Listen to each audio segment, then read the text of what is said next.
segur te'l pagues tu. I ells primer se negocien un segur privat metge que unes relacions laborals. I això és el que ens pot passar així en Espanya. Diran, sí, jo te treballo, però en quines condicions, de quina manera. Sobretot també volem que n'hi hagi i volem solucions per als proveïdors que n'hi ha de moltes empreses públiques que no cobren, com així a la Generalitat Valenciana. Així n'hi ha empreses farmacèutiques, advocats, magistrats, això que s'hi diu, registradors, molta gent que no cobra, perquè no paguen. I això al final és un desastre, perquè aquesta gent té que viure dia a dia, té que pagar les factures, té que pagar l'IVA, i això no se pot consentir. Nosaltres volem ajudes directes a la xicoteta i mitjana empresa. Al País Valencià això és molt important, perquè així tenim un concepte de lo que és la xicoteta i mitjana empresa molt arrelat. Així pràcticament més del 50% de lo que és la generació d'ocupació el donen les xicotetes i mitjanes empreses. Els autònoms, hi ha gent que contrata 2, 3, 5 persones. La gent del camp, que és molt important, que així s'obri molt la boca dient que van ajudar al camp, el que sigui, però al final ni se garanteixen els preus mínims en el que és el camp, ni al final se dona una solució a que no hi hagi aquest desfase entre el preu d'origen i el preu que n'hi ha en el mercat. A les joves famílies que volen conciliar la vida laboral. Nosaltres allí hem fet una aposta molt gran i la continuem fent una aposta molt gran si estem en el Congrés de Diputats. I és l'escolarització pública i gratuïta de 0 a 3 anys, perquè al final la gent té que treballar i els matrimonis tenen que treballar i els xiquets tenen que estar ben atesos. I no volem que així continuï existint el que és la guarderia, que és l'horari escolar, en la que al final també s'ho queden entre 4 per fer el negoci i sin embargo que és una dotació pública d'escolarització de 0 a 3 anys no se fa. Sobretot volem ajudar a les persones que veuen com els bancs s'han forrat i ara, a més, es volen quedar en la seva vivenda. Ahir tenim una proposta molt bona, que és la dació en pagament. En el moment tu no pots pagar, diré, senyor banc, vostè m'ha fet una hipoteca. Jo li he pagat part d'aquesta hipoteca. Si la resta no puc pagar, ahí té vostè la vivenda. Però no a mi hipoteque per tota la vida, perquè a més de tornar a la vivenda, damunt que encara tinc un deute amb vostè. Perquè això l'únic que fa una persona és que l'amarga de per vida. Perquè això ja no pot pagar ni pot demanar a 3 crèdits ni res. Nosaltres el que volem fer la dació en pagament que estiga reglada per llei.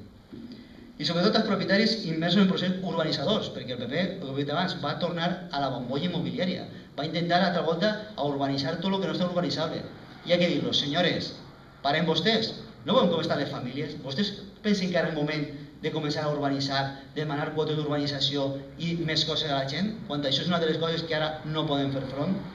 I sobretot a la gent major que veu com la seva pensió es vol posar en perill, perquè l'altre dia se digui una cosa molt perillosa. I molt, jo penso que també ahir s'ha ficat l'accent, és en el tema que se volen revisar les pensions cada 2 anys en el Congrés de Diputats. Si se diu que revisar, vol dir que poden anar a la baixa, o que se poden limitar, o que se poden fer moltes coses. Com nosaltres el que volem és que estiguin garantides, tal qual estan ara, i a més que s'incrementen en base al preu de la vida. Reclamem solucions, però al mateix temps aportem les solucions per generar una economia productiva i sobretot sostenible. Volem economia productiva, no grandes eventos ni grandes obres que al final l'únic que tenim són això, aeroports que no tenen avions i així al Camp de Túria tenim hospitals que no tenen pacients. Tenim un hospital completament acabat i en el qual no va entrar ningú pacient. Per què? Perquè ni van a ficar personal, ni tenen de temps per ficar maquinàries, ni per poder mantenir-lo. I això és el que ens està passant i és la realitat d'avui. Estem en un temps difícil, però en el moment difícil és quan es poden canviar les coses i sobretot quan es pot plantar cara i dir anem a canviar-les, i les tenim que canviar entre tots. Nosaltres volem fer una revolució democràtica al Parlament espanyol, i això és possible. I per un altre costat volem reiniciar la democràcia. I reiniciar la democràcia què vol dir? Mireu, portem més de 33 anys des que s'aprova la Constitució, jo estic mirant així, pràcticament la meitat dels que estem en aquesta sala no l'hem votat. No tinc l'oposició, per edat no tinc l'ocasió de votar-la. Con lo qual, ha passat 33 anys en què ha hagut un sistema, unes regles de joc, que és el moment de canviar-les.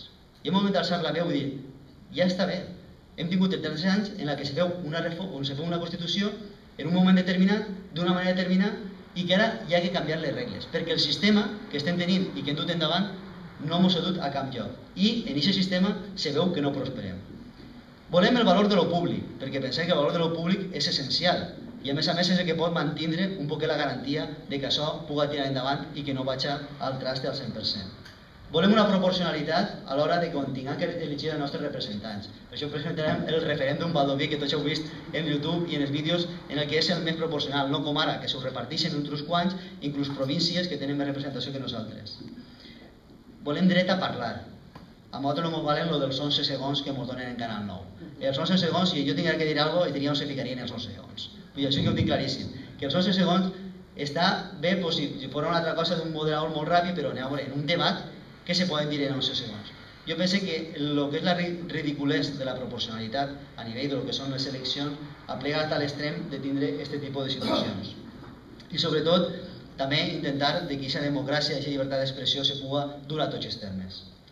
És temps també d'esperança, temps de que aquelles persones decebudes, desencantades amb les formes clàssiques de governar que tenen els partits tradicionals, com he comentat abans, recuperen l'ànim de participar i ho poden fer un projecte jove, com és Compromís, renovat, amb vitalitat, sense complexos i sobretot amb moltes ganes de dir moltes coses noves i d'aplicar moltes coses noves.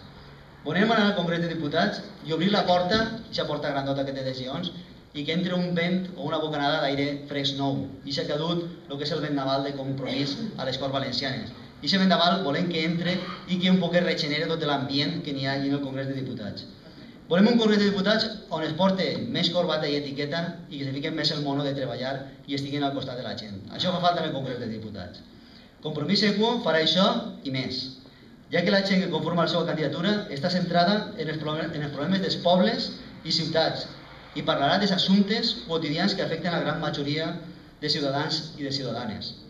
A la mateixa força que Compromís ho està fent així al Camp de Túria, en tots aquells ajuntaments on teniu l'ocasió de governar. Jo assenyalo un exemple molt clar que és el de Nàquera, on estan donant un exemple de participació, de transparència i on estan ficant les coses damunt de la taula, i sobretot també en les Corts Valencianes, on jo penso que estem fent un gran treball els nostres parlamentaris.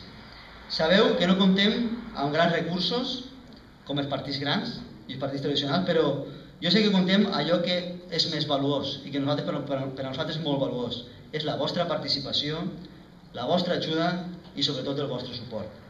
Per això vos demane, i jo sí que és una de les coses que ens ficaríem esta setmana, que parlem en els nostres familiars, en els nostres amics, en la gent que coneguem i vegem per el carrer. I sobretot expliquem allò que significa Compromís Equo. I sobretot les propostes, aquelles que tenim i que vos hem anat enviant per a través del correu electrònic, en la pàgina web, o aquelles que vosaltres hem traslladat en tots els actes que anem fent públics, de que n'hi ha altres maneres de fer política molt més properes, molt més sanes, on nosaltres sí que tenim una cosa que jo penso que podem anar com a bandera. És la bandera de la decència. Nosaltres, en les nostres llistes, en els nostres organismes públics, en les nostres institucions, no tenim a cap imputat. I això podem dir-ho molt clar i molt alt. Compromís no té a cap imputat en ningú cas de corrupció, com poden tindre els altres partits. Nosaltres anem a la cara ben alta. I per això, quan Joan puja ahir a la trona del Congrés de Diputats, que pujarà ell i molta gent com nosaltres, miraran a Rajoy, miraran a Rubalcaba i es diran les coses ben clares. I aquells no votaran, però acatxaran la mira. I això és el que Compromís es dirà a partir del dia 20, quan tinguem la representació que fa falta. Per això, us dic que tenim enquestes favorables, de les que no ens tenim que fiar. El treball està per fer, està en el carrer, en tots que tenim que parlar i que falten convèncer d'ací el dia 20. Cal treballar fins i tot el dia de reflexió. No sé si creu això del dia de reflexió, que és per estar en casa a la Bartola. No, no. Hi ha que treballar també el dia de reflexió i anar a buscar a tots aquells perquè no falten el dia 20 a votar. Per tant, us tinc que dir aquestes dues coses que us he explicat. Recuperem la il·lusió, reiniciem la democràcia. Per tant, ànim i endavant. Moltes gràcies.